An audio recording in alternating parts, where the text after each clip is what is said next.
Neo అందిస్తోంది MBBS plus PG degree abroad options with లో cost fees. ఈ వారం మన గెస్ట్ 1991 బ్యాచ్ పోలీస్ ఆఫీసర్, పేరు CH వివేకానంద గారు, ACP దిశ, విశాఖపట్నం.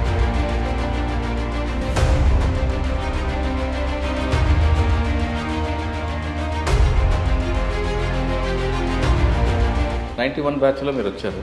ఫస్ట్ పోస్టింగ్ ఎక్కడండి? Paderu first post. 5 years పనిచేశాను. అప్పటికి 91 అంటే మీకు నక్సల్ మూవ్మెంట్ బాగానే ఉంది కదా? మంచి నక్సలైట్ మూవ్మెంట్. అప్పుడే IAS ఆఫీసర్లు అందరినీ కూడా బోధరాళ్ళ కిడ్నాప్ అన్నది అప్పుడే జరిగింది. ఏం జరిగిందండి ఆ రోజు? కొయ్యూరు మండలంలో వీళ్ళు ఒక గవర్నమెంట్ ప్రాజెక్టు అక్కడ చెక్ డ్యామ్స్ చెక్ చేయడానికని వెళ్ళారు ఎమ్మెల్యే గారు.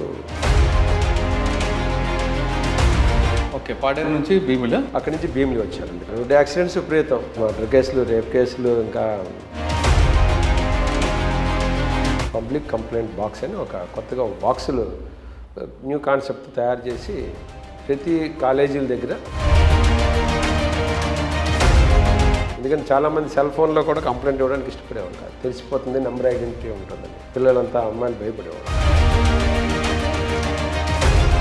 కానీ ఆ ఏరియాలో రౌడీ షీటర్లు ఎక్కువ ఉండేవారు కదా? మామూలుగా పోలీస్ స్టేషన్ రౌడీ షీట్లు ఫోటోలు పెట్టేవారు పూర్వకాలం. గాజువాక పోలీస్ స్టేషన్ రాగానే అతిపెద్ద ఫ్లెక్సీ రౌడీ షీట్లు అందరు ఫొటోస్ దాంట్లో పెట్టి వాళ్ళ పేరు, అడ్రస్ అన్నీ రాస్తారు. మీ లిమిట్స్లోనే బొడ్డుపడ, ఆ ఊరు మీరు విన్నట్టు బొడ్డుపడలో చైల్డ్ మ్యారేజ్ జరుగుతుంటాయండి. ఒకేసారి 100-200 పెళ్ళిళ్ళు అవుతాయి. అందరికి చిన్నపిల్లలకి, మైనర్ గర్ల్స్. దిశ పొల్యూషన్కి వచ్చారు. పెట్టిన తర్వాత ఏ టైప్ ఆఫ్ కంప్లైంట్స్ వస్తున్నాయి? దిశ అనే కాన్సెప్ట్ ప్రభుత్వం మీకు తెలిసిందే, ఒక మంచి ఆలోచనతో మహిళలకు సత్వర న్యాయం జరగాలి. ఒక మంచి కేసు స్టడీ చెప్పండి. ఒక తల్లిదండ్రులు వెరిఫై చేయకుండా ముందు పెళ్లి చేసేస్తున్నారండి. ఉద్యోగం చూసి పెళ్లి చేసేస్తున్నారు. కుర్రోడు ఎటువంటి వాడు, తల్లి తండ్రి వీళ్ళిద్దరి మధ్య యుగంలో వాళ్ళు విడిపోతారు, హ్యాపీగా ఉంటారు. అని ఈ ప్రతి పిల్లాడికి ఇద్దరూ కావాలనుకుంటారు. అటువంటి పిల్లలు పరిస్థితి ఏం విధంగా? మదర్ దగ్గర ఉంటే తండ్రి చాలాసార్లు ఇక్కడికి వచ్చి, సార్ మా బాబుని ఒకసారి చూస్తాను సార్, పర్మిషన్ ఇవ్వండి అని అడుగుతాడు. అడిగి చెప్తావు, అమ్మ తండ్రే కదా.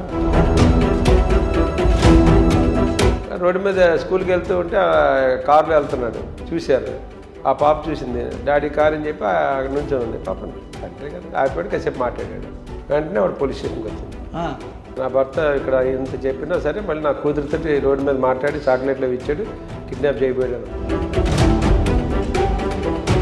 సింగిల్ పేరెంట్ వాళ్ళ పిల్లలు సక్సెస్గా వెళ్తుంటారా, లేదు కొంతమంది క్రిమినల్గా వెళ్తుంటారా? తల్లిదండ్రులు ఇద్దరు కూడా కలిసి వాళ్ళు ఒక రోల్ మోడల్గా ఉండాలి పిల్లలకి. ఎక్కడైతే తల్లిదండ్రులకు మధ్యన సరైనటువంటి ప్రేమ, అభిమానము, ఒక గౌరవం అన్నది ఉంటుందో పిల్లలు తప్పకుండా ఆ గౌరవం కంటిన్యూ అవుతుంది. ఇప్పుడు చాలామంది పిల్లలు ఇంటికి వెళ్తే మా అమ్మ నాన్న ఎప్పుడు గొడవ పడతారు, ఎప్పుడు కొట్టుకుంటారు అని ఇంటికి కూడా వెళ్ళినటువంటి పిల్లలు నేను చూశాను. ఈ రోజుల్లో ఏముందండి, పిల్లలకి సపరేట్గా బెడ్రూమ్ ఇవ్వడం అనేది ఒక స్టైల్ అయిపోయింది. వాళ్ళ సెల్ ఫోన్ ఇవ్వడం, ల్యాప్టాప్ ఇవ్వడం అనేది ఒక స్టైల్ అయిపోయింది. సార్, మీరు చూసిన కంప్లైంట్లో ప్యాథెటిక్ కంప్లైంట్ ఏమైనా చూసారు? NRI మ్యాచెస్ చేసుకున్నటువంటివి చాలా ప్యాథెటిక్ కంప్లైంట్స్ ఉంటాయి. పాపం వీళ్ళు ఎక్కడి నుంచి తీసుకెళ్తారు, అక్కడ రోడ్ల మీద వదిలేస్తారు అమెరికాలో. మీ పోలీస్ స్టేషన్ వచ్చిన వాళ్ళతో మీరు గంట సేపు మాట్లాడిన కేసులు కనిపిస్తుంటాయి. అంత ఓపిక మీకు ఎక్కడి నుంచి వస్తుంది? అంత టైం ఎందుకు ఒక్కొక్క కంప్లైంట్కి మీరు స్పెండ్ చేస్తుంటారు? ఇక్కడికి వస్తే ఏదో న్యాయం జరుగుతుంది, మా బాధ వింటారు అనుకుంటారు. మనం వాళ్ళకి న్యాయం చేసినా చేయకపోయినా ఎంతవరకు చేయగలం అన్నది పక్కన పెట్టండి. వాళ్ళ బాధ వింటే 50% రిలీఫ్.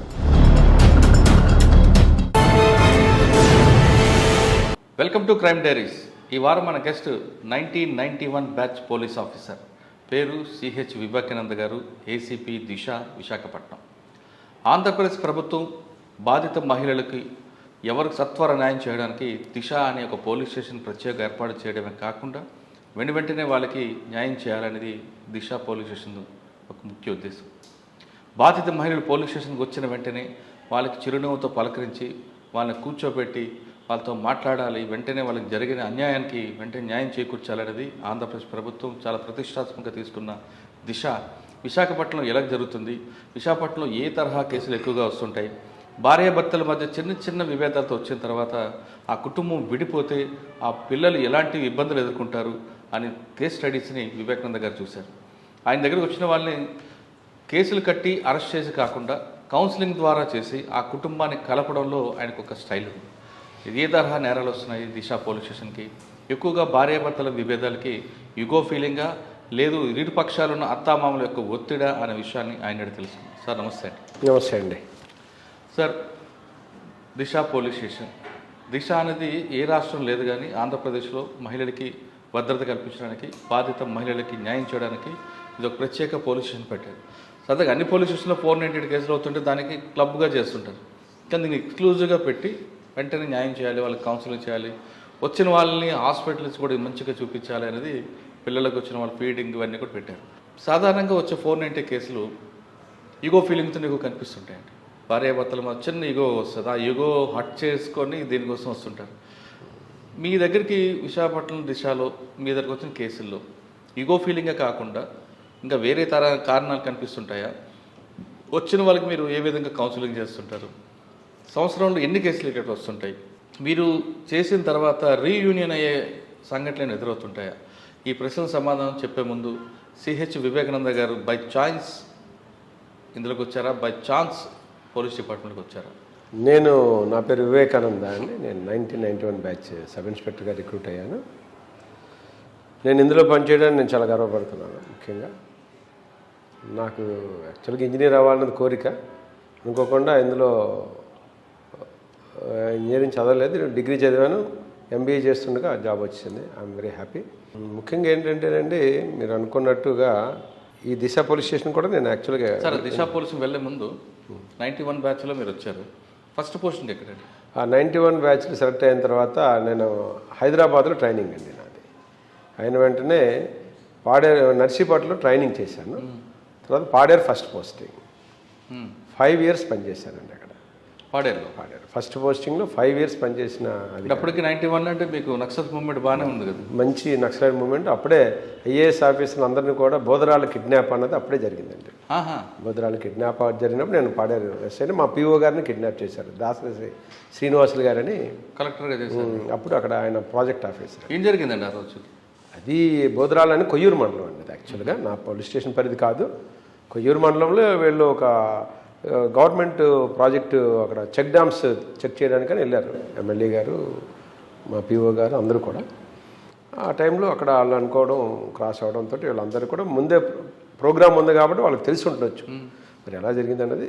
సో ఆ రకంగా చేయడం ఇమీడియట్గా మాకు హెడ్ క్వార్టర్ కాబట్టి పాడేరు హెడ్ క్వార్టర్ అండి, అది కస్బా మెయిన్ పోలీస్ స్టేషన్. అది ఇమీడియట్గా అక్కడ వాళ్ళ ఇంటికి వర్షన్ ప్రొటెక్షన్ ఇచ్చి పిఓ మేడం గారికి, పిల్లలకి అందరికి కూడా ఇచ్చి, దాని మీద మీ అందరికీ తెలిసే ఉంటుంది, అప్పుడు అధికారులందరూ కూడా బాగా స్పందించి నర్సీపట్నంలో క్యాంప్ పెట్టి మొత్తం మీద సక్సెస్ఫుల్గా వాళ్ళని తీసుకురావడం అనేది. ఎన్ని రోజులు పట్టిందండి ఆ టాస్క్? ఎక్కువ రోజులు పట్టిందండి, నాకు కరెక్ట్గా గుర్తులేదు కానీ ఆల్మోస్ట్ పార్టీ రావడం, చర్చలకు వాళ్ళతో రావడం చేసి అంతా చేశారు. మొత్తం సక్సెస్ఫుల్గా ఇష్యూ క్లోజ్ అయిందండి. అలా 5 సంవత్సరాలు అక్కడ పనిచేశాను నక్సలైట్. అక్కడ మీకు బాగా అక్కడంతా అప్పుడులో మంచి అంటే మాదంతా కమ్యూనిటీ పోలీసింగ్ వ్యవస్థ అనేది అప్పుడులో స్టార్ట్ అయిందండి. పోలీస్ వ్యవస్థలో ఎవరండి ఎస్పీ అప్పుడు మీకు? అప్పుడు తెన్నేటి కృష్ణప్రసాద్. నేను పాడేరులో పనిచేసినప్పుడు 5 ఎస్పీలు మారిపోయారండి. ఫస్ట్ నర్సయ్య గారి టైంలో వెళ్ళాను, సివి నర్సయ్య గారు, ఆయన నా పోస్టింగ్ ఇచ్చింది. తర్వాత సంతోష్ మెహ్రా గారు. ఎవరండి? సంతోష్ మెహ్రా ఐపీఎస్, రాజీవ్ రతన్ ఐపీఎస్, తర్వాత తెన్నేటి కృష్ణప్రసాద్ గారు,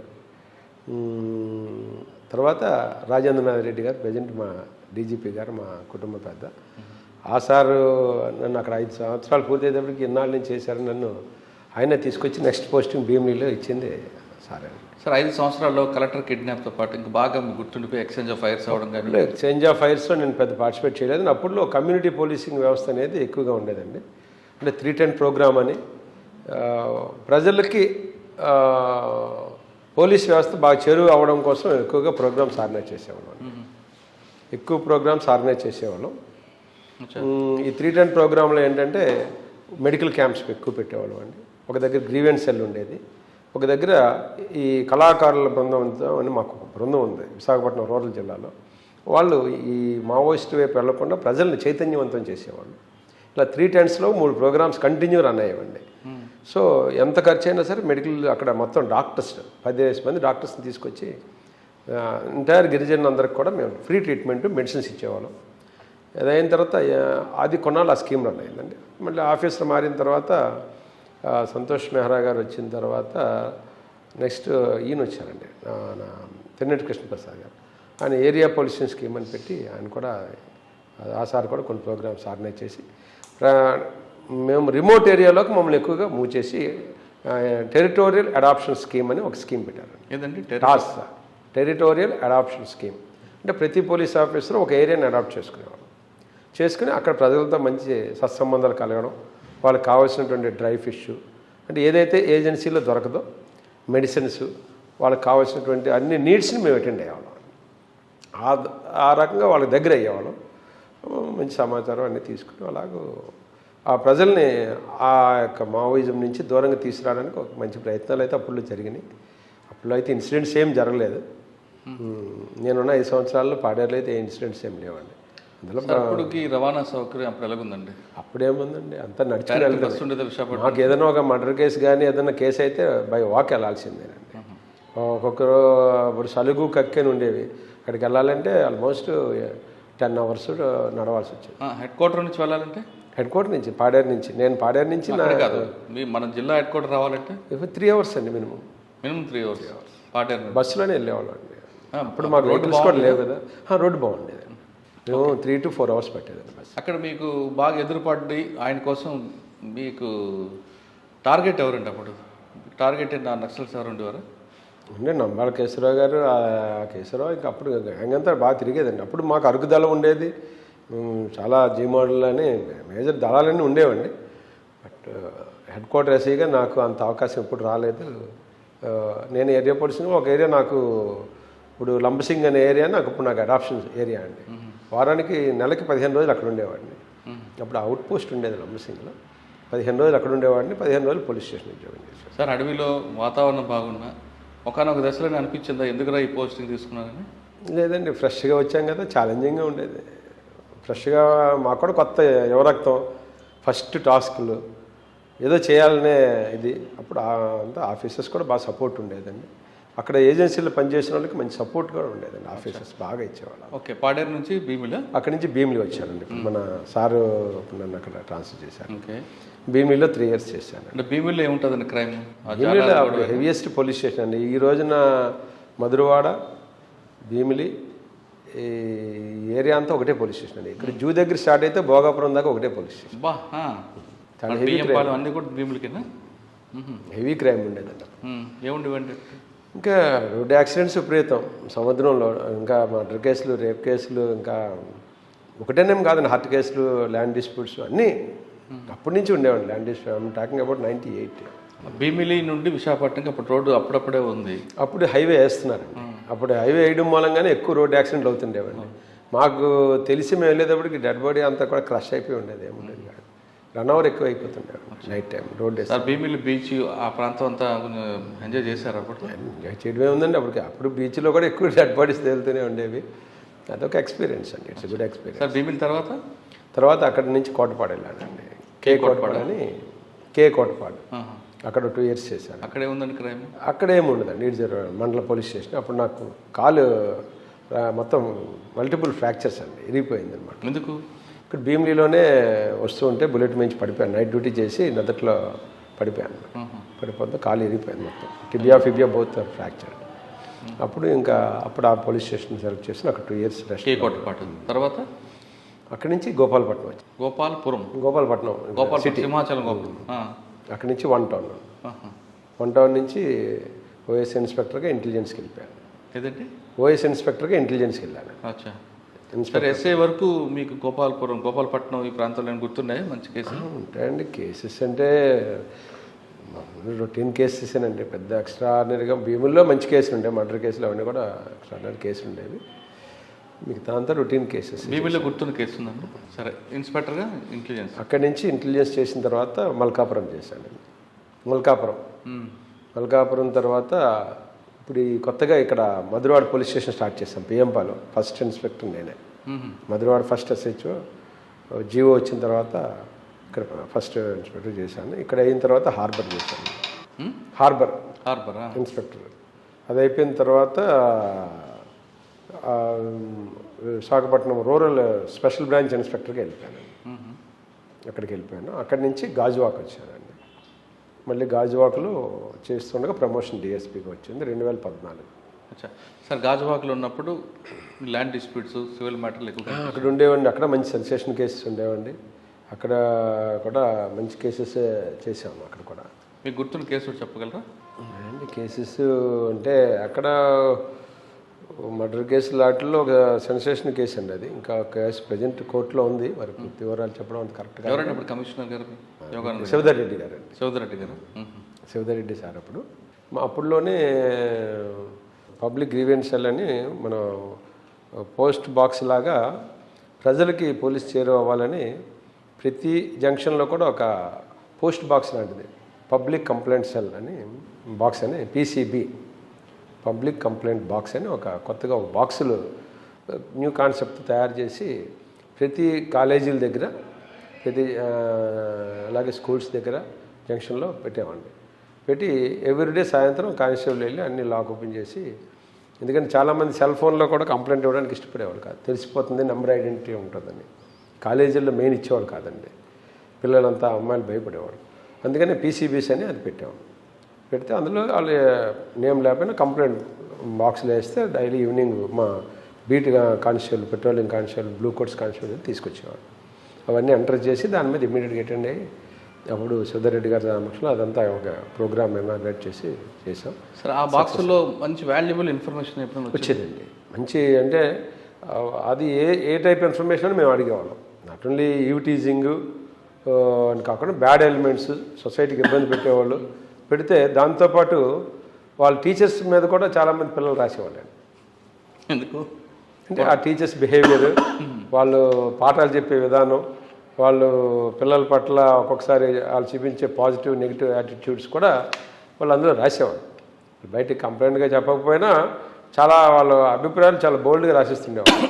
అందులో చర్య తీసుకునేవి ఉంటాయి, చర్య తీసుకోలేనివి కూడా ఉండేవాళ్ళు. ఫ్యాక్ట్ ఉందా లేదా ఊరికైనా టీచర్ కొడుతున్నాడని హోంవర్క్ చేయలేదని? అలా హోంవర్క్ కాదు, ఎందుకంటే కాలేజీ స్టూడెంట్స్ కొంతమంది టీచర్స్ కూడా కొంత ఉంటారు, మంచి టీచర్స్ ఉంటారు, రెండు ఉంటారు. కాబట్టి వాళ్ళ బిహేవియర్ని కూడా వీళ్ళు క్లియర్గా చెప్పేస్తుండేవాళ్ళం.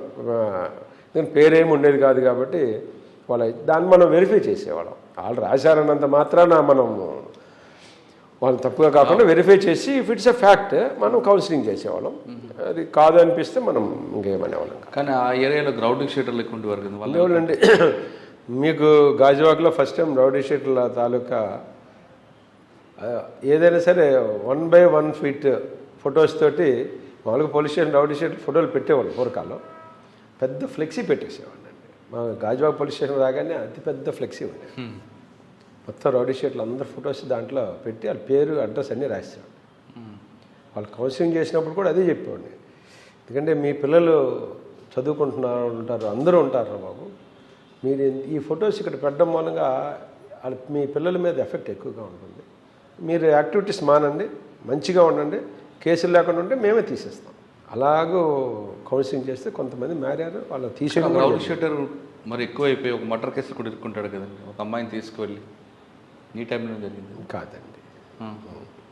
మీ దగ్గర రౌడీ షీటర్ మర్డర్లే జరగదు? అప్పుడే పెద్ద మర్డర్లే, అంతా ల్యాండ్ గ్రాబింగ్ రౌడీలు అండి. అంతా పెద్ద సెన్సేషన్ మా రౌడీలు అప్పుడులో లేరు. అంతా న్యూసెన్స్, ల్యాండ్ గ్రాబింగ్ వీటి మీద ఎక్కువ ఉండేవాళ్ళు. సో వాళ్ళని ఇంకా అదే చెప్పేవాడు, మీరు ఇంకా ఎక్కువ ఇల్లీగల్ యాక్టివిటీస్ చేస్తే మీ ఇంటి దగ్గర ఫ్లెక్సీ పెట్టేస్తామని, మీ పిల్లలు చదివే స్కూల్ దగ్గర కూడా పెట్టేస్తామని చెప్పేవాళ్ళు. ఎందుకంటే వాళ్ళని మనిషిని మార్చాలి తప్ప మనం కొన్నిటిని మెంటల్గా మనం మార్చగలగాల.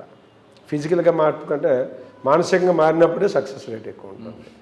ఆ రకంగా చెప్తే వాళ్ళు జడిసేవాళ్ళు. ఎందుకంటే పిల్లలందరూ కూడా ఇంజనీరింగ్, ఇంటర్మీడియట్, 10th చదువుకొని పిల్లలు ఉంటారు. వాళ్ళని అక్కడ పెట్టేస్తే ఆటోమేటిక్ వాళ్ళ పిల్లల దగ్గర వాళ్ళ చిన్న చూపు ఉంటుంది కాబట్టి అలాగూ కొంత తగ్గింది. సరే, మీరు మానసికంగా వాడి దెబ్బ కొట్టి వాళ్ళ మార్పు కోసం ట్రై చేశారు. కొంతమంది బ్యాడ్ ఫెలోస్ నాకు పబ్లిసిటీ, ఫ్రీ పబ్లిసిటీ వస్తుంది కదని వాడు ఇంకా ఎక్కువ చేసి ఈ ఏరియాలో నా ఫోటో వచ్చింది కాబట్టి రౌడీగా చలామణి వాడికి అది ఎక్స్పోజ్ అయిపోతున్నాడు కదండి. బ్యాడ్ రౌడీ షీటర్గా అనేది అది మెరిట్ కాదు కదండి. సమాజంలో అది ఒక చెడ్డగా అనిపిస్తుంది. రేపు వాళ్ళ బంధువులు, ఇప్పుడు చాలామందికి షీట్ ఉన్నట్టు చాలామంది బంధువులు తెలియదు, ఇంట్లో పిల్లలు కూడా తెలియకపోవచ్చు. అది ఎక్స్పోజ్ చేయడం మూలంగా వాళ్ళకి ఇబ్బంది ఉంటుంది కాబట్టి అలా భయం పెట్టి మన వాళ్ళు మార్పు తీసుకురావడానికి కొంత ప్రయత్నం అయితే చేశాం. ఆ కాన్సెప్ట్ సక్సెస్ అయిందంటారా? మరి అప్పుడు అయితే ఎటువంటి ఇన్సిడెంట్స్ అయితే నాకు రిపోర్ట్ అవ్వలేదండి. రౌడీస్ మూలంగా చెప్పాను, ఓన్లీ ల్యాండ్ గ్రాబింగ్లోనే ఎక్కువ ఇన్వాల్వ్ అయ్యేవాళ్ళు. అది అలా కొంత అక్కడ ఏసీపీగా ప్రమోషన్ ఎక్కడ వచ్చిందా? అక్కడి నుంచి ఏసీపీగా ప్రమోషన్ మీద శ్రీకాకుళం వెళ్ళాను. శ్రీకాకుళం టౌన్ చేశారా? నేను స్పెషల్ బ్రాంచ్ చేశాను, తర్వాత కాశీబొగ్గ చేశాను. కాశీబొగ్గులో ఏముందండి? కాశీబొగ్గలో మంచి సెన్సేషన్ కేసులు ఉండేవండి. అక్కడ అంతా కాశీబొగ్గే పెద్ద ఇచ్చాపురం నుంచి అక్కడ ఈ గుట్కా కైని విపరీతంగా ఉండేదండి. దాన్ని అప్పుడు బ్రహ్మారెడ్డి గారు ఎస్పీగా ఉన్నప్పుడు దరిదాపుల్లో ఒక 2 లారీలు, 3 గొడౌన్స్లు, పెద్ద మిషనరీ సీజ్ చేసామండి. బరంపురం చెందిన వ్యక్తిది మొత్తం సీజ్ చేసాం. అది చాలా క్రోర్స్ వర్త్. అదే సెన్సేషన్ కేసు అండి. తర్వాత యాక్సిడెంట్స్ ఎక్కువ అవుతుండేవి. యాక్సిడెంట్స్ అవ్వకుండా చాలా కంట్రోల్ చేయడానికి ఎక్కువగా ఇప్పుడు మన సిపి సారే అక్కడ ఎస్పీగా ఉండేవాళ్ళు, త్రివిక్రమన్ సార్. ఇప్పుడు యాక్సిడెంట్స్ మీద ఎక్కువ కాన్సన్ట్రేషన్ చేయించారు. హైవేలో నాది 100 కిలోమీటర్స్ హైవే అండి. దాంతో నర్సన్నపేట దగ్గర నుంచి ఇచ్చాపురం దాకా కాశీబుగ్గ హైవే. సో దాని మీద ఎక్కువగా క్రాస్ పెట్రోలింగ్ వెహికల్స్ పెట్టడం, కంటిన్యూ మానిటరింగ్. నైట్ అంతా కూడా నైట్ ఎట్టి పరిస్థితుల్లో తెల్లారేపటి 2-3 హైవేలో యాక్సిడెంట్స్ అయిపోయామండి. 2-3 డెత్స్ ఉండేవి. ఈ సిపి గారు అప్పుడు ఎస్పీగా పనిచేసినప్పుడు దాని మీద హెవీ కాన్సన్ట్రేషన్ చేయించి ఆల్మోస్ట్ యాక్సిడెంట్స్ లేకుండా చేశారు. బాగా కంట్రోల్ చేయగలిగాం. అప్పుడే ఇప్పుడు మీరు హైవే మీద చూస్తుంటారు, ట్రాఫిక్ పోలీసు స్టాప్ బోర్డు పెట్టుకుని బొమ్మ ఉంటుంది. అది అప్పుడు ఇచ్చాపురం సిఐ ఫస్ట్ తయారు చేశారండి. ట్రాఫిక్ మీటింగ్ పెట్టారు ఇక్కడ, స్టేట్ లెవెల్ కాన్ఫరెన్స్. అప్పుడు ఇచ్చాపురంలో ఉన్న సిఐ గారు ఫస్ట్ టైం తయారు చేసింది ఆయనే. అది ఇప్పుడు స్టేట్లో ఎక్కడ చూసినా హైవేల మీద ఫోటో ఉంటుంది. ఎవరండి అప్పుడు సిఐ? మన అవతారం. ఎవరండి? ఇప్పుడు ఇక్కడ సిటీలో సిసిఆర్లో చేస్తున్నాడు అవతారం అని ఇన్స్పెక్టర్. అవతారం గారు. ఆయనే అప్పుడు ఫస్ట్ తయారు చేసి దానికి స్టేట్లో ఒక మోడల్. ఎందుకంటే ట్రాఫిక్ కానిస్టేబుల్ అన్ని చోట నుంచోవడం కష్టం కాబట్టి రేడియం స్టిక్కర్స్ తోటి పెట్టేస్తే నైట్ టైం ఒక ట్రాఫిక్ కానిస్టేబుల్ అక్కడ నిలబడినట్టే ఉండేది. సో ఆటోమేటిక్గా స్పీడ్గా వచ్చినప్పుడు స్లో అయ్యాడు. అలాగా బాగా సక్సెస్ అయింది. ఓకే. కానీ మీ ఏరియాలో ఇచ్చాపురం ఆ ప్రాంతంలో ఫ్యాక్షనిస్ట్లో ఒకటి కొంత విలేజ్ ఉండేది. అది పెద్ద లేదండి, కొంచెం మనకి సోంపేట ఏరియాలో చిన్న ఉండేవండి.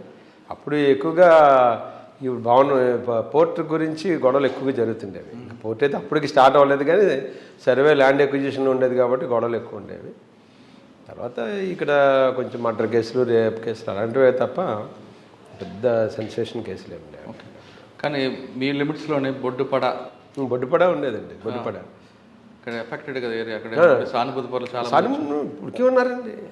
బట్ ఎప్పుడు ఎటువంటి ఇల్లీగల్ యాక్టివిటీస్ అయితే చేయలేదు. మాకు ఎప్పుడైనా మీటింగ్స్ పెడుతుండేవాళ్ళు. మేము కూడా అప్పుడు కమ్యూనిటీ పోలీసింగ్ బాగా చేసేవాళ్ళం అండి.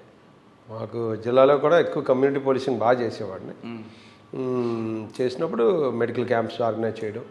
ఆ ఊర్లో మీరు విన్నట్టు బొడ్డుపాడలో ఎప్పుడైనా ఈ వారోత్సవాలప్పుడు తప్పకుండా మేము అక్కడ ఉండడం, వాళ్ళందరికీ మంచి ప్రోగ్రాం. మీకు ఆ టైంలో మీకు ఇప్పటికీ ఉంటుంది, చైల్డ్ మ్యారేజ్ జరుగుతుంటాయండి మన బీచ్ దగ్గర. ఇప్పటికీ ఫిషర్మ్యాన్ కమ్యూనిటీలో చిన్నపిల్లలకి పెళ్లి చేసేస్తారండి. అది ఆనవాయితీ. అది ఎవ్రీ 12 ఇయర్స్కి ఒకసారి. బార్వా కంటే యువతులండి అక్కడ విపరీతంగా చేస్తారు. ఒకేసారి 100-200 పెళ్ళిళ్ళు అవుతాయి అందరికీ, చిన్నపిల్లలకి, మైనర్ గర్ల్స్. ఫస్ట్ టైం మొత్తం మైనర్స్ పెళ్లి చేయకుండా కలెక్టర్ గారు, అప్పుడు ఎస్పీ గారు అందరూ కూడా ఒక డిసిషన్ తీసుకుని ఊరాలతో దరిదాపులో 10 సార్లు మీటింగ్ పెట్టుకుంటాం. పెట్టి మైనర్స్కి అనేవాళ్ళు పెళ్లి కాకుండా ఫస్ట్ టైం జరిగింది ఆ సంవత్సరం.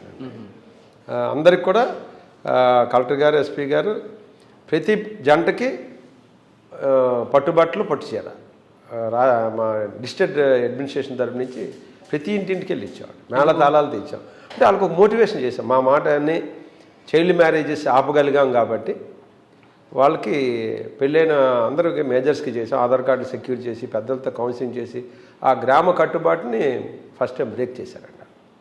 ఆ సందర్భంగా డిస్ట్రిక్ట్ అడ్మినిస్ట్రేషన్ వాళ్ళందరికీ కూడా పెళ్లి కొడుక్కి అలాగా పట్టుబాటులో అమ్మాయికి పట్టుచీర ఫ్రీ గిఫ్ట్గా ఇంటింటికి వెళ్ళి ఇవ్వడం జరిగింది.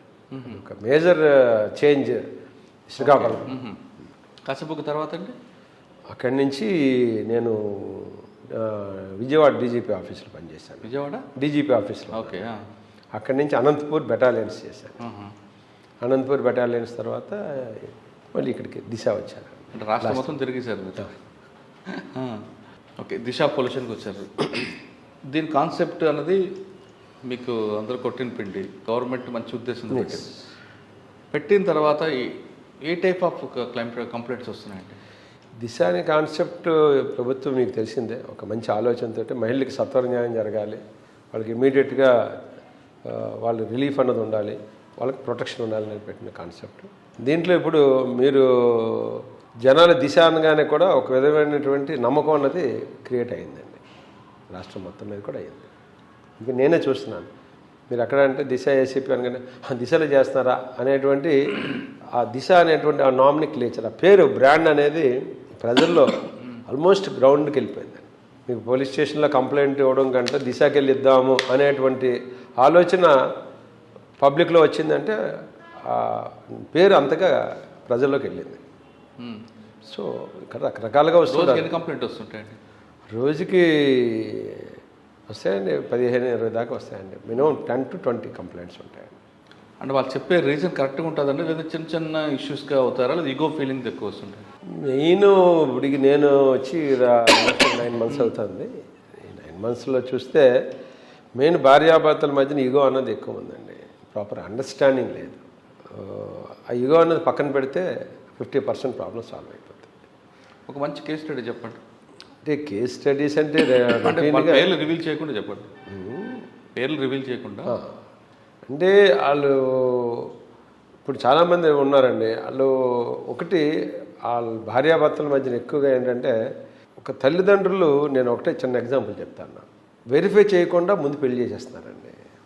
ఉద్యోగం చూసి పెళ్లి చేసేస్తున్నారు, వాళ్ళ ఫ్యామిలీని చూసి పెళ్లి చేసేస్తున్నారు.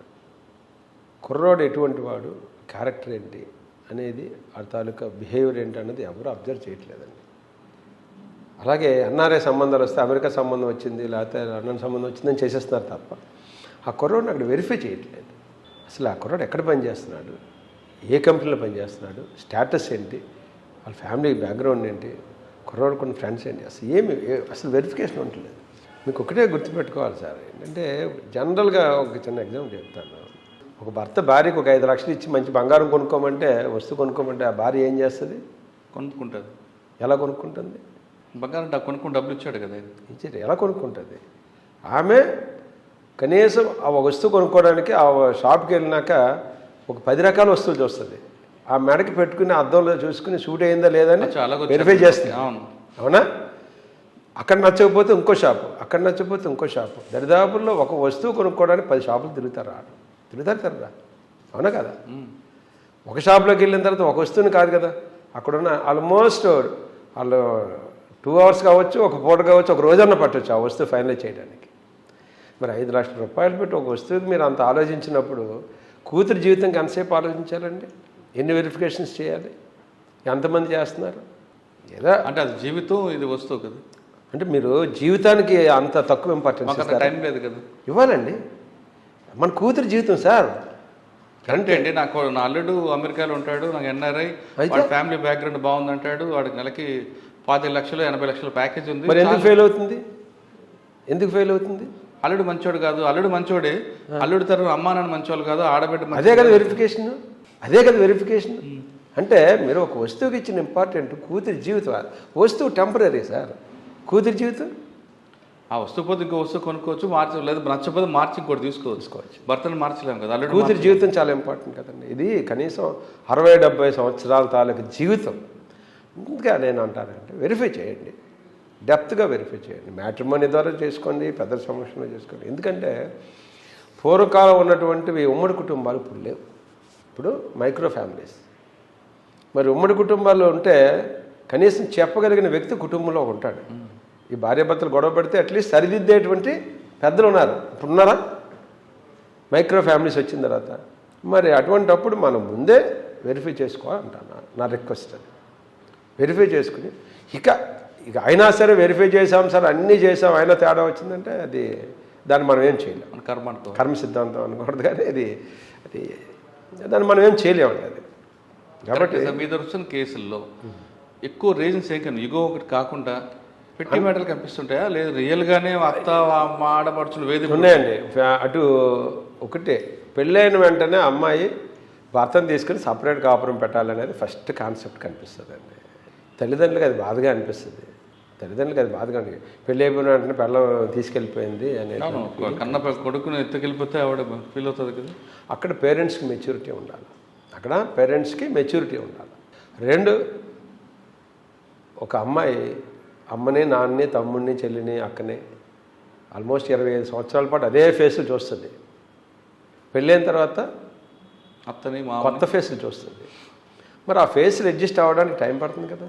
మరి ఆ అడ్జస్ట్మెంట్ అవ్వడానికి ఆ టైంకి మనకు సపోర్ట్ చేయవలసింది ఎవరు? అమ్మాయికి అత్త మామ చేయాలి, భర్త చేయాలి, వీళ్ళు కూడా చేయాలి. ఫస్ట్ వాళ్ళు భర్తే అవును, భర్తే చేయాలి. ఎందుకంటే ఆ ఫేస్ న్యూ ఫేస్ని అడ్జస్ట్ అవ్వడం కొంచెం కష్టం. అప్పుడు అత్తగారు ఇచ్చిన కోపం రావచ్చు, పని చేయట్లేదనో లేకపోతే ఏదనో, ఇంకోళ్ళకి ఇంట్లో వాళ్ళకి కోపం రావచ్చు. దాన్ని భర్త అనేవాళ్ళు బ్యాలెన్స్ చేయాలి. అటు పేరెంట్స్ని భార్యని, అంతే కదా, బ్యాలెన్స్ చేస్తే అది చాలా సెన్సిటివ్ మ్యాటర్. అదే కదా చెప్తున్నాను. ఇప్పుడు కన్న తల్లిదండ్రులని కాదనలేడు, కట్టుకున్న భార్యని కాదనలేడు, ఇద్దరి మధ్యన భర్త నలిగిపోతాడు కదా. అక్కడే అదే మెచ్యూరిటీ ఆఫ్ ది హస్బెండ్ అండి. అక్కడ భర్త అనేవాడు సమతుల్యం చేయగలిగినప్పుడు సంసారం అద్భుతంగా వెళ్ళిపోతుంది. అక్కడ మరి చేయలేనప్పుడు ప్రాబ్లం స్టార్ట్ అవుతుంది. మీరు అడిగారు కాబట్టి ప్రాబ్లం ఎక్కడ స్టార్ట్ అవుతుందంటే రూట్ కాదు అక్కడ స్టార్ట్ అవుతుంది. ఆయన చేయలేకపోయినప్పుడు ఏం చేస్తాడు? భార్యకి చెప్పుకోలేడు, తల్లిదండ్రులకి చెప్పుకోలేడు, నలిగిపోతాడు. దాంతో అక్కడి నుంచి ప్రాబ్లం స్టార్ట్ అవుతుంది. ఓకే, కానీ మీకు వచ్చిన కేసుల్లో నిజంగా భార్య బాధితురాలు అవుతుందా లేదా భర్తే బాధితుడిగా ఉంటున్నాడు? రెండు కరెక్ట్గా వస్తున్నాయి అంటే లేడీస్ బాధితులుగా ఉన్నవి ఎక్కువే ఉన్నాయండి. నేను చూసిన కేసుల్లో ఎక్కువగా స్త్రీలు బాధితులుగా ఉన్నటువంటి కేసులు ఉన్నాయి. భర్తలు సఫర్ అవుతున్న కేసులు చాలా తక్కువ. అవి ఎక్కడో ఉంటాయి, ఉండవని నేను అన్ను, ఉంటాయి. బట్ వీళ్ళిద్దరికి సఫర్ అవడానికి వెనకాతలు అత్తమామలు కూడా అమ్మాయి తరపున అవ్వచ్చు, అబ్బాయి తరపున అవ్వచ్చు, వాళ్ళు కూడా కొంత కారణమైనటువంటి కేసులు కూడా నేను ఫేస్ చేశాను. సార్, సాధారణంగా భార్యాభర్తల మధ్య విభేదాలు ఫస్ట్ భర్తకి కౌన్సిలింగ్ చేయమని మీ దగ్గర పిలుస్తారు, చెప్తారు కంప్లైంట్. సార్ వాళ్ళు పిలిపించండి సార్, నాకు బాగా వేధిస్తున్నాడు మానసికంగా శారీరకంగా అని కంప్లీట్గా మీరు కంప్లైంట్ తీసుకొని వాడిని పిలిపించిన తర్వాత మీరు కౌన్సిలింగ్ పిలుస్తుంటారు. కౌన్సిలింగ్ కూడా చేయకూడదు సార్, నా భర్తకి పోలీస్ కంప్లైంట్ ఇస్తే నా పరువు పోద్ది, నా కుటుంబం మళ్ళీ మరొకసారి ఆమె దాడి చేస్తాడని బాధితులు వస్తుంటారా? అంటే కంప్లైంట్ భర్తని టైట్ చేయమంటుంటారు. నా భర్త కొంచెం నాతో వినేటట్టుగా ఉండండి అని చెప్పినటువంటి లేడీస్ చాలామంది ఉంటారండి. సార్ నా భర్త నా మాట వింటలేదు సార్, మీరు ఒకసారి భయం పెట్టండి సార్ అంటారు. నేనేం చెప్తానంటే భార్యాభర్త సంబంధం అనేది అది గొప్ప సంబంధం సార్. అది ఏంటంటే సంసారం అనేది పేపర్లు చేయించాం, నమ్మకం చేసి ఒకళ్ళ మీద ఒకళ్ళు ఉన్నటువంటి నమ్మకమే సంసారం నడుపుతుందండి. నమ్మకం అన్నది పోయినప్పుడు సంసారం నడవదు. చాలా కేసుల నమ్మకం అన్నది పోతుంది. అది అబ్బాయి బిహేవియర్ అవ్వచ్చు, అమ్మాయి బిహేవియర్ అవ్వచ్చు. ఎవరిది తప్పు అన్నది మనం వెంటనే తేల్చు. అందుకే ఈ కౌన్సిలింగ్ అనేటువంటి కాన్సెప్ట్లో మా దగ్గర 3 కౌన్సిలింగ్ సెంటర్స్ ఉంటాయండి, 3 బెంచెస్ ఉంటాయి. అక్కడ 490 కేసులు మీ దగ్గరకు వచ్చింది అనుకోండి, స్టెప్స్ ఎలాగ వెళ్తాయండి? రాగానే కౌన్సిలింగ్ అరెస్ట్లు ఉండవు కదా? ఏముండవండి. రాగానే కంప్లైంట్ చదువుతాం, దాంట్లో ఉన్న కంటెంట్ అంతా చూస్తాము, చూసి హస్బెండ్ని పిలిపిస్తామండి, డేట్ ఇస్తాము. వచ్చిన తర్వాత ఫస్ట్ కౌన్సిలింగ్ రాను అన్నాడు అనుకోండి, వస్తారండి. అంటే నేను మొదటి నుంచి ఒకటే చెప్తాను, పిలిచిన తర్వాత రావాల్సిందే. ఎందుకంటే రేపు వాళ్ళ ఇంట్లో కూడా ఇలాంటి ప్రాబ్లం వచ్చినప్పుడు మనం పిలవకపోతే అదే అడుగుతాను, మీరు రాను అంటే రేపు మీ ఇంట్లో ఈ ప్రాబ్లం వస్తే మేము వాళ్ళని పిలవకపోతే మీరు ఎలా ఫీల్ అవుతారు? కాబట్టి రండి, కాబట్టి రావాల్సిందే.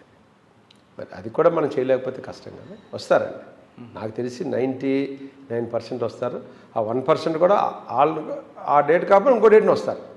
అవి వచ్చిన తర్వాత మనం కౌన్సిలర్స్ ఉంటారండి మన దగ్గర, ఎన్జిఓస్ ఉన్నారు, అలాగే సైకాలజీ చదివిన వాళ్ళు ఉన్నారు, ఆంధ్ర యూనివర్సిటీ నుంచి కూడా ఎన్జిఓస్ వస్తారు.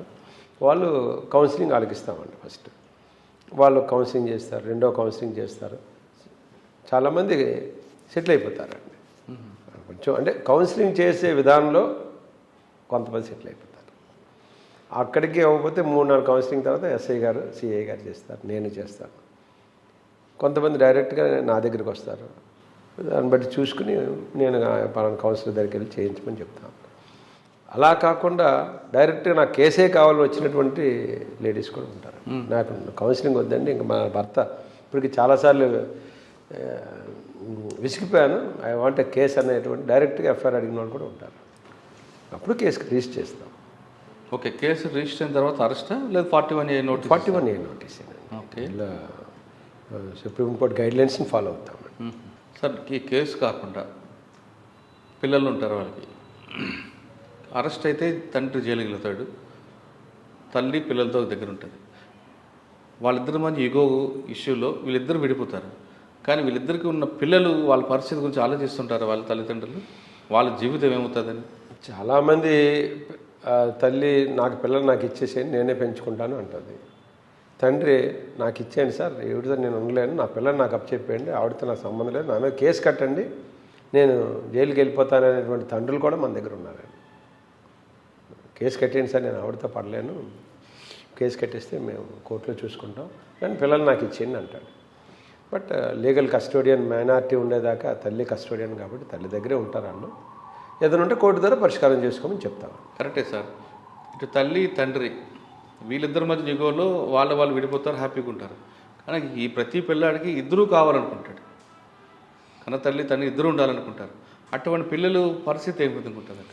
అలా ఉన్నారండి, ఇన్సిడెంట్స్ ఆర్ దేర్. వాళ్ళు మదర్ దగ్గర ఉంటే తండ్రి చాలాసార్లు ఇక్కడికి వచ్చి సార్ మా బాబుని ఒక్కసారి చూస్తాను సార్, పర్మిషన్ ఇవ్వండి అని అడుగుతాడు. ఆవిడకి చెప్తాం, అమ్మ తండ్రే కదా, వచ్చినప్పుడు అవకాశం వచ్చాడు, ఒక అరగంట మాట్లాడంటే లేదు సార్ కుర్రాడు మా పిల్లలు మార్చేస్తారు సార్, అతను రేపు టర్న్ చేసుకుంటాడు సార్ అని చెప్తారు. అమ్మ నువ్వు బాగా చూసుకుంటే ఎందుకు టర్న్ అవుతాడు? బట్ ఫాదర్ ఎఫెక్షన్ కూడా పిల్లలు కోరుకున్నప్పుడు కొంతమంది మదర్ దగ్గర ఉన్న ఫాదర్ ఫోన్ చేసి రమ్మని అడుగుతారు కూడా అండి.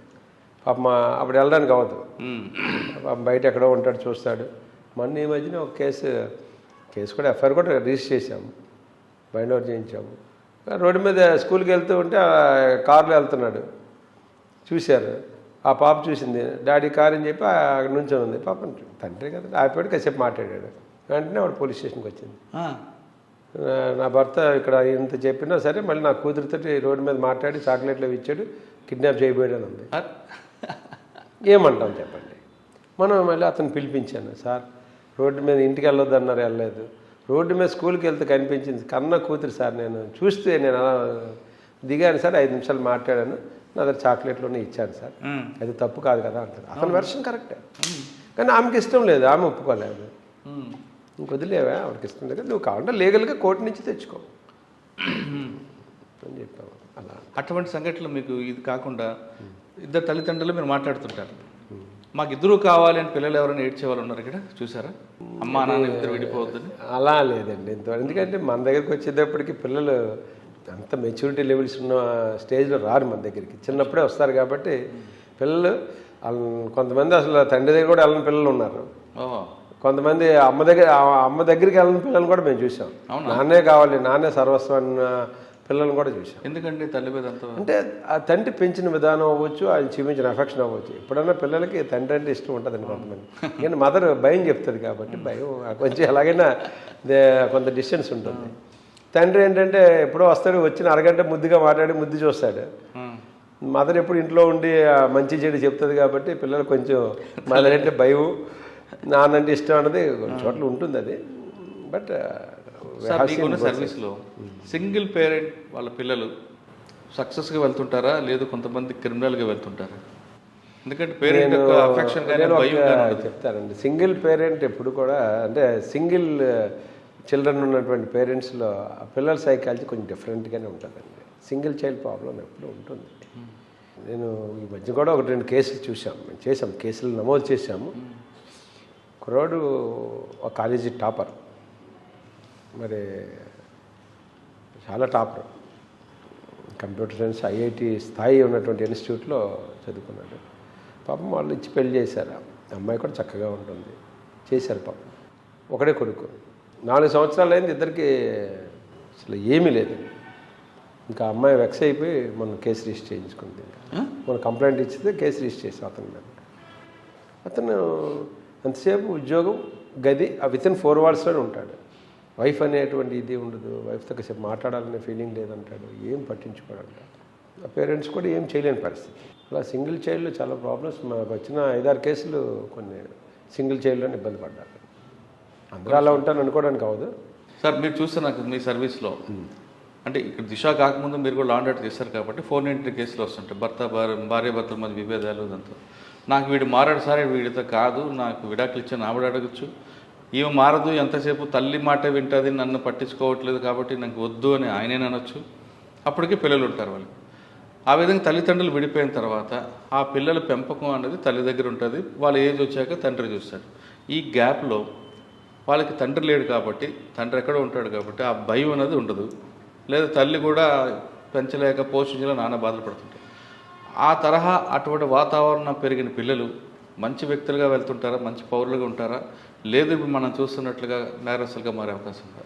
ఇందులో పేరెంట్స్ తాలూకా ఎఫెక్ట్ అనేది పిల్లల మీద చాలా ఎక్కువ ఉంటుందండి. ముఖ్యంగా ఏంటంటే భార్యాభర్తలు అంటే తల్లిదండ్రుల తాలూకా గ్యాప్, వాళ్ళిద్దరికి ఉన్న గొడవలు చాలాసార్లు దీంట్లో పిల్లల మీద ఎఫెక్ట్ అనేది చూపిస్తుంది. ఆ విధంగా తల్లిదండ్రులు విడిపోవడం మూలంగా వాళ్ళ తాలూకా లవ్ అండ్ ఎఫెక్షన్ దూరం అయిపోయి వాళ్ళకి సరైన కేరింగ్ లేక దాంట్లో తండ్రి వేరే వ్యసనాలు బానిస అయిపోయి అతను సరిగ్గా పట్టించుకోక తల్లి అంటే భయం లేకుండా ఉండడంలో పిల్లలు కొన్ని సందర్భాల్లో చెడిపోయినటువంటివి ఉన్నాయండి. కేసెస్ అంతే. సక్సెస్ రేట్ కంటే చెడిపోయినటువంటివి ఎక్కువ ఉన్నాయి. అందుకే ముఖ్యంగా నేను ఎప్పుడు ఏమంటానంటే తల్లిదండ్రులు ఇద్దరూ కూడా కలిసి వాళ్ళకు రోల్ మోడల్గా ఉండాలి పిల్లలకి. ఎక్కడైతే తల్లిదండ్రులకి మధ్యన సరైనటువంటి ప్రేమ, అభిమానము, ఒక గౌరవం అన్నది ఉంటుందో పిల్లలు తప్పకుండా ఆ గౌరవం కంటిన్యూ అవుతుంది. పేరెంట్స్ తాలూకా డిఫరెన్సెస్ తాలూకా రిఫ్లెక్షన్స్ ఎప్పుడు కూడా పిల్లల మీద ఉంటాయి. వాళ్ళు పాజిటివ్గా ఉంటే అది పాజిటివ్గా ఉంటుంది, వాళ్ళు నెగిటివ్ ఉంటే ఆ నెగిటివ్ వీళ్ళ మీద కనిపిస్తుందండి, 100% కనిపిస్తుంది. సో అందుకే నేను మొదటి నుంచి కౌన్సిలింగ్ చేసినప్పుడు అవేర్నెస్ ప్రోగ్రాంలో ఒకటి చెప్తాను. ప్రతి తల్లిదండ్రులు పిల్లలు ఏం చేస్తున్నారు, వాళ్ళు ఎక్కడికి వెళ్తున్నారు, వాళ్ళ తాలూకా దినచర్య అన్నది కంపల్సరీ మానిటరింగ్ చేయాలి. ఎక్కడైతే పేరెంట్స్ మానిటరింగ్ తప్పిందో పిల్లల్లో డైవర్షన్ అనేది వచ్చేస్తుంది. ఇప్పుడు చాలామంది పిల్లలు ఇంటికి వెళ్తే మా అమ్మ నాన్న ఎప్పుడు గొడవ పడతారు, ఎప్పుడు కొట్టుకుంటారు అని ఇంటికి కూడా వెళ్ళినటువంటి పిల్లలు నేను చూశాను. ఇంటికి వెళ్తే ఎప్పుడు ఇంట్లో చికాకు అని వాడు ఫ్రెండ్స్ తోటో లేదా బయటో అలా తిరుగుతూ ఉంటాడండి. అలా తిరిగిన తర్వాత అలా పాడైపోయినటువంటి పిల్లలు ఉన్నారు. అంటే ఆ విధంగా పాడవడానికి పరోక్షంగా తల్లిదండ్రులు కారణం పెంపకం లేకపోతే వాళ్ళు అంటే నేను అనేది అదే లవ్ అండ్ ఎఫెక్షన్ ఉండాలండి. మెయిన్ పిల్లల పట్ల బాధ్యత ఉండాలి. వాళ్ళకి ఎంత ముద్దు చేస్తున్నామో వాళ్ళ రెస్పాన్సిబిలిటీని మనం వాళ్ళకి క్రియేట్ చేయాలి. బాధ్యత అనేది చెప్పాలా, పని చెప్పాలా, ఏం చేస్తున్నారో చూడాలా. వాళ్ళకి సెల్ ఫోన్ ఇచ్చేయడం కాదు, సెల్ ఫోన్ ఏంటి చూస్తున్నారు, సెల్ ఫోన్ ఏ విధంగా వాడుతున్నాడు అనేది it's role of the parent. చూడాలి కదా. మనం పిల్లలకి ఫెసిలిటీస్ క్రియేట్ చేయడం కాదు కదా. ఈ రోజుల్లో ఏముందండి, పిల్లలకి సపరేట్గా బెడ్రూమ్ ఇవ్వడం అనేది ఒక స్టైల్ అయిపోయింది. వాళ్ళ సెల్ ఫోన్ ఇవ్వడం, ల్యాప్టాప్ ఇవ్వడం అనేది ఒక స్టైల్ అయిపోయింది. ల్యాప్టాప్ ఇవ్వడం కాదండి, మా అబ్బాయి చిన్నప్పుడు ల్యాప్టాప్ ఓపెన్ చేస్తున్నాడు, వాడే చూసుకుంటాడని. కానీ ఏం చూస్తున్నాడు అనేది ఎంతమంది పేరెంట్స్ చూస్తున్నారు చెప్పండి. ల్యాప్టాప్ని ఏ విధంగా వాడుతున్నాడు, మంచికి ఎంత వాడుతున్నాడు అన్నది ఏ పేరెంట్స్ చూశారు చూడరు. కానీ వాళ్ళ ఉద్దేశంలో నా పిల్లాడికి ముందే టెక్నాలజీ మీద అవగాహన వచ్చేసింది అని ఒక గర్వంగా ఫీల్ అవుతుంటారు. నేనేమంటాను, ఆ ల్యాప్టాప్ అయినా ఆ కంప్యూటర్ అయినా హాల్లో పెట్టండి, మీరు వాడండి, మీ పిల్లల్ని కూడా వాడించండి, నేర్పించండి, టెక్నాలజీ నేర్పించండి. కానీ మాకు అంత టైం ఉండదు కదండి. పిల్లలు ఏడుస్తే వాళ్ళకి ఫోన్ ఇచ్చేస్తాం, అదే చేస్తుంది తప్పండి. నేను అనేది అది ఒకసారి అలవాటైన తర్వాత మనం మార్చలేము. బట్ పేరెంట్స్ తాలూకా రోల్ చాలా ఇంపార్టెంట్ అండి. మన రిఫ్లెక్షన్స్ ఎప్పుడు కూడా పిల్లల మీద ఉంటాయి కాబట్టి మనం ఎంత పాజిటివ్గా ఉండాలి. ఇక అయినా సరే కొంత ఇది అయ్యారంటే అది వేరే విషయం. ఆ 1% గురించి మనం ఆలోచించకూడదు, మనం 90% గురించి ఆలోచిస్తాం. సార్, కొంతమంది భర్తలు భార్య మీద విడాకులు తీసుకోవాలని ఆమె క్యారెక్టర్ని అనాలిసిస్ అసాల్ట్ చేస్తుంటారండి. అటువంటి వ్యక్తుల్ని ఏం చేయాలండి? మనం చెప్తాం, తప్పు కదండి అది. ఇప్పుడు ఇష్టం లేకపోతే డైవర్స్ తీసుకో, అంతేగాని ఒక స్త్రీ తాలూకా క్యారెక్టర్ని అసాసినేషన్ చేయడం చాలా తప్పండి. చాలా తప్పది. అటువంటి కేసులు ఎదురవుతుంటాయి వస్తున్నాయండి. ఆ కేసులు ఉంటాయి, వాళ్ళు ఫొటోస్తో సహా చూపించేస్తారండి. ఉండొచ్చు, ఎప్పుడో ఉండొచ్చు. దాన్ని ఇప్పుడు ఈ మార్ఫింగ్ వ్యవస్థ వచ్చినాక అది కూడా చేసేసి ఎలాగుందండి, ఎప్పుడు ఫోన్ మాట్లాడుతుంటుంది, లేకపోతే ఎప్పుడు ఎవరితో మాట్లాడుతుందని వెరిఫై చేసుకోవాలా. ఎవరో ఒకళ్ళిద్దరూ ఉంటే ఉండొచ్చు, దానికోసం ఎంటైర్ వ్యవస్థని మనం తప్పు పట్టకూడదు. అలాంటి ఇన్సిడెంట్స్ ఉన్నాయండి. మీకు ఎన్ని ఉంటాయండి మంత్లీ ఎఫ్ఐఆర్లు ఇక్కడ? 40 నుంచి 50 ఎఫ్ఐఆర్స్ మినిమం ఉంటాయండి. 40 నుంచి 50 కేసులు ఉంటాయండి పర్ మంత్. చార్జ్ షీట్ వేయడం 45 డేస్లో వేస్తామండి, వేస్తాము. ఇవి కాకుండా మరి పోక్సో కేసులు ఉంటాయి, ఇంకా అదర్ ఉంటాయి. మాకు కౌన్సిలింగ్ సెంటర్తో పాటు విన్ సెంటర్ అని ఉంటుందండి, ఉమెన్ ఇన్ నీడ్. ఒకటి ఏంటంటే నాన్ మ్యాట్రిమోనియల్ మ్యాటర్స్ అంటే లవ్ అఫైర్స్ కానీ అదర్ ఉమెన్ రిలేటెడ్ ఇష్యూస్ అన్నీ అక్కడ విన్ సెంటర్లో చేస్తామండి. Win centre is counselling centre. POCSO కేసులు మన దగ్గర చేస్తామండి. దాంట్లో కన్వెన్షన్ ఉందండి. బ్యూటిఫుల్ కండి. దానికి ప్రభుత్వం చాలా స్పెషల్ ఇంట్రెస్ట్ తీసుకుని దానికి సపరేట్ కోర్ట్స్ పెట్టారండి. చాలా స్పీడీ ట్రయల్ జరుగుతుంది. ఇప్పుడు మా డీజీపీ గారు అయితే ఉమెన్ సేఫ్టీ అండ్ ప్రొటెక్షన్ మీద, ఈ పోక్సో మీద ఎవ్రీడే మానిటరింగ్ ఉంటుంది. మాకు ట్రయల్ షెడ్యూల్కి మేము ఆఫీసర్స్ అటెండ్ అవ్వాలి. మాకు ప్రియారిటైజేషన్ ఆఫ్ కేసెస్ కింద ఈ పోక్సో కేసులు మేము చాలా స్పీడీ డిస్పోజల్, స్పీడీ ట్రయల్కి మేము ఎక్కువగా అటెండ్ అవుతాం. దిశ పోలీస్ స్టేషన్ సక్సెస్గా ఉంది. దిశ యాక్ట్ ఎప్పుడు రాబోతుంది?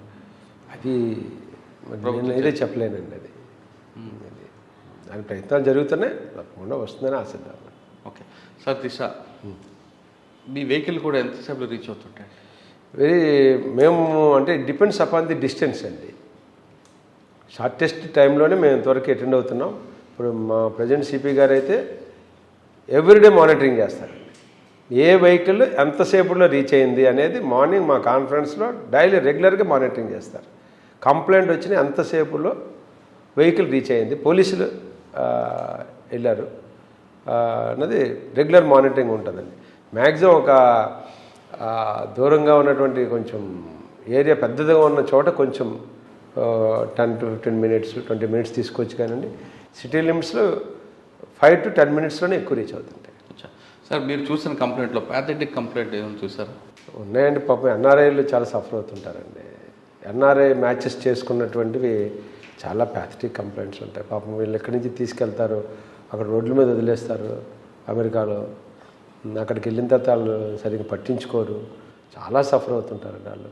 వాళ్ళు ఇండియా రాలేరు, అక్కడ వాళ్ళ లైఫ్ బాగోదు, చాలా ఇబ్బంది పడుతూ ఉంటారు. చాలా ప్యాథెటిక్ సిచ్యువేషన్ ఉంటుంది. పాపం వాళ్ళు ఎలాగో ఇక్కడికి వచ్చి ఇక్కడ కంప్లైంట్ ఇస్తారు. వాళ్ళని మొత్తం మీద మేము ఎల్ఓసి ఇష్యూ చేసి రప్పిస్తామండి. అంటే వాడు వస్తాడండి ఎల్ఓసి ఇష్యూ చేస్తే? ఇప్పుడు ఏదో ఒక రోజున ఇండియా పేరెంట్స్ దగ్గర రావాలి కదండి. ఎప్పుడైతే ఎల్ఓసి ఇష్యూ అయితే ఎయిర్పోర్ట్లో డిటైన్ చేయబడతాడు, డిటెన్షన్ అయిపోతారు. రాకుండా ఎస్కేప్ అయ్యాడు అనుకో. ఎంతకాలం రావాలి కదా. ఇక్కడ పేరెంట్స్ అందరూ ఉంటారు కదా. 1 సంవత్సరం 2 సంవత్సరాలు 3 సంవత్సరాలు 5 సంవత్సరాలు రావాలిగా, వస్తారు. ఓకే సార్, ఫైనల్గా మీ పోలీస్ స్టేషన్ వచ్చిన వాళ్ళతో మీరు అరగంట గంట సేపు మాట్లాడిన కేసులు కనిపిస్తుంటాయి. అంత ఓపిక మీకు ఎక్కడి నుంచి వస్తుంది? అంత టైం ఎందుకు ఒక్కొక్క కంప్లైంట్కి మీరు స్పెండ్ చేస్తుంటారు? అంటే ఇక్కడ ఒక కంప్లైంట్కి స్పెండ్ చేయడం వల్ల మిగతా వాళ్ళు కూడా ఆలస్యం జరిగే అవకాశం ఉంటుంది. కరెక్టేనండి. ఇప్పుడు వాళ్ళకి అది ఫస్ట్ కంప్లైంట్, మాకు అది ఎన్నో కంప్లైంట్, రోజుకి చాలా చూస్తాం కాబట్టి. బట్ వచ్చిన ప్రతి వాళ్ళు వాళ్ళ ఫస్ట్ కంప్లైంట్ కాబట్టి వాళ్ళ గురించి మొత్తం చెప్పుకోవాలనేది వాళ్ళకి ఒక ఫీలింగ్ ఉంటుంది. ఆ బాధ అంతా చెప్పాలనేటువంటి ఫీలింగ్లో వస్తారు. ఇక్కడికి వస్తే ఏదో న్యాయం జరుగుతుంది, మా బాధ వింటారు అనుకుంటారండి. మనం వాళ్ళకి న్యాయం చేసినా చేయకపోయినా ఎంతవరకు చేయగలం అన్నది పక్కన పెట్టండి. వాళ్ళ బాధ వింటే 50% రిలీఫ్ అండి. అంటే మనం 50% న్యాయం చేసినట్టే. ఆమె తాలూకా టోటల్ బాధ అంతా విన్నాం అనుకోండి, ఆమె చాలా రిలీఫ్ అవుతుంది. నా బాధ విన్నారు, నన్ను అర్థం చేసుకున్నారు, నాకు న్యాయం జరుగుతుంది, నా బాధ అరగంట సేపు విన్నారు కాబట్టి ఏదో ఒకటి చేస్తారనేటువంటి ఒక నమ్మకం వస్తుందండి. అది ఇంపార్టెంట్. వచ్చిన వాళ్ళు చేస్తామంటే ఆవిడ డిసప్పాయింట్ హర్ట్ అవుతారండి. ఆ తర్వాత అవుతుంది. అందుకే కదా మేము ఇప్పుడు ఈ టైం అయినా రాత్రి 9 అయినా ఎందుకుంటామంటే వచ్చిన వాళ్ళని అందరితో మాట్లాడడానికి చూస్తాను. నేను ఒక్కనే కాదు, సిఏ గారు కొన్ని మాట్లాడతారు, ఎస్ఐ గారు కొన్ని మాట్లాడతారు, కౌన్సిలర్స్ కొన్ని మాట్లాడతారు, అలాగే అందరూ మాట్లాడతాం కాబట్టి మ్యాక్సిమం అటెండ్ అవుతామండి. వాళ్ళకు రిలీఫ్ ఉంటుంది. తర్వాత వాళ్ళ హస్బెండ్ని పిలిపించి ఇద్దరిని కూర్చోబెట్టి కౌన్సిలింగ్ చేస్తాం కాబట్టి వాళ్ళ నమ్మకం కలుగుతుంది. ఇవాళ కాకపోతే రేపన్నా మన న్యాయం జరుగుతుంది అనేటువంటి ఫీలింగ్కి వస్తారు. కాకపోతే ఒక్కొక్కసారి మనకు కూడా ఇబ్బందిగానే ఉంటుంది. గంటలు ఒక దాని మీద వాళ్ళ బాధ అయినపోతే ఉండదు అనుకుంటారు. కానీ మాకు విని వాళ్ళు చెప్పిన 5 నిమిషాల్లోనే కంటెంట్ మనకు తెలుస్తుంది. అంటే ఎవరు ఎంతవరకు జెన్యూనిటీ అన్నది మనకు అర్థం అవుతుంది. అలాగని మనకు అర్థమైంది కదా అని ఆయన కట్ చేస్తే వాళ్ళు మళ్ళీ హర్ట్ అవుతారు. మాది పూర్తిగా వినలేదు అని మళ్ళీ వాళ్ళు స్పందనకి వెళ్ళిపోతారు. అక్కడికి వెళ్ళి సార్ మాది పూర్తిగా మా బాధ వినలేదు సార్ అంటారు. అందుకే వాళ్ళకి 50% రిలీఫ్, వాళ్ళ బాధ అంతా వింటే గ్యారంటీ 50% రిలీఫ్ ఉంటుంది. కాబట్టి కొంతన్నా మనం న్యాయం చేయగలుగుతాం కాబట్టి కొంత టైం మేము స్పేర్ చేస్తాం. ఓకే సార్, మీ సర్వీస్లో అంటే ఈ పోలీస్ స్టేషన్లో రీయూనియన్ అయిన కేసులు ఏమైనా ఉందా? అవుతున్నాయండి, చాలా నెంబర్ ఆఫ్ కేసెస్ అవుతాయండి. ఓకే, ఎందుకంటే మేము చెప్తాం, అందుకనే కౌన్సిలింగ్ ఎక్కువ ఇంపార్టెన్స్ ఇస్తామండి. పిల్లల ముఖం చూడమంటాం, అర్థం చేసుకోమంటాం, పెద్దలకి చెప్తామండి. మీరు వాళ్ళని పెళ్ళయింది కాబట్టి వాళ్ళిద్దరిని బతకనేయండి, మీతో ఉండాలని మీరు అనుకోకండి. వాళ్ళిద్దరికి ఒక ప్లాట్ఫామ్ క్రియేట్ చేయండి, వాళ్ళిద్దరు గ్యారంటీ సెట్ అయిపోతారు. మీతో ఉన్నప్పుడు మీ పద్ధతులు వాళ్ళు నచ్చకపోతే మళ్ళీ గొడవలు వస్తాయి. కాబట్టి వాళ్ళిద్దరిని ఒక ప్లాట్ఫామ్ క్రియేట్ చేసి ఒక ఇంట్లో పెట్టండి, గ్యారంటీ అవుతారంటే అలా అవుతారండి. చాలా అటువంటి కేసులు చూసినప్పుడు మీకు ఫీలింగ్స్ ఏంటండి? హ్యాపీగా అనిపిస్తుంది కదండి. ఎందుకంటే వాళ్ళు మనం కౌన్సిల్ చేస్తే ఇక్కడ ఇద్దరు కూడా సంతోషంగా దండం పెట్టుకు వెళ్ళిపోతే అంతకంటే మనకు సక్సెస్ ఏముంటుందండి. కరెక్టే కదా, అంతే జీవితం నిలబడినట్టు అవుతుంది. అలా చాలామంది అవుతారండి. నాకు తెలిసి 50% కలుస్తారండి, 30 to 50% కలుస్తారండి. ఇంకొంతమంది ఎఫ్ఐఆర్ కావాలంటారు, కొంతమంది నాదే కరెక్టు అనేటువంటి అహంతో ఈగోతోటి ఉంటారు. ఇక దాన్ని మనం ఏం చేయలేం. మనకు కూడా ఒక పాయింట్ ఆఫ్ పేషెన్స్లో మనం చేస్తూనే ఉంటాం. అవుతున్నారండి, చాలామంది కలుస్తారు. సార్ ఫైనల్గా చెప్పండి, ఈ డిపార్ట్మెంట్లోకి వచ్చే వాళ్ళకి మీరు ఇచ్చే మెసేజ్ ఏంటి? రావాలనుకునే వాళ్ళకి వర్క్ నేర్చుకోమంటాను సార్. మెయిన్ వర్క్ నేర్చుకోవాలి. వర్క్ ఈజ్ డివైన్ అండి. ఇందులో పోలీసులో మనం సర్వీస్ చేయడానికి వచ్చాము, మనం ఏ ఉద్యోగం చేయాలన్నది ముందు మనం తెలుసుకోవాలి. పేషెన్సీ ఉండాలండి, చాలా పేషెన్సీ ఉండాలి. డిసిప్లిన్ చాలా ఉండాలండి. అంటే సీనియర్ ఆఫీసర్ అంటే రెస్పెక్ట్ ఎక్కువ ఉండాలి. ఎందుకంటే it's a disciplinary force. Obey the orders. మన పై అధికారి చెప్పింది, మన పై అధికారి మనకి మంచిగా చెప్తారండి, ఆయన చెప్పింది మనం ఫాలో అవ్వాలి. తర్వాత డిసిప్లిన్ అనేది చాలా ఇంపార్టెంట్, పేషెన్సీ చాలా ఇంపార్టెంట్. కొంచెం ప్రజలు రోల్ మోడల్గా ఉంటే ఇంకా మంచి పేరు వస్తుందండి.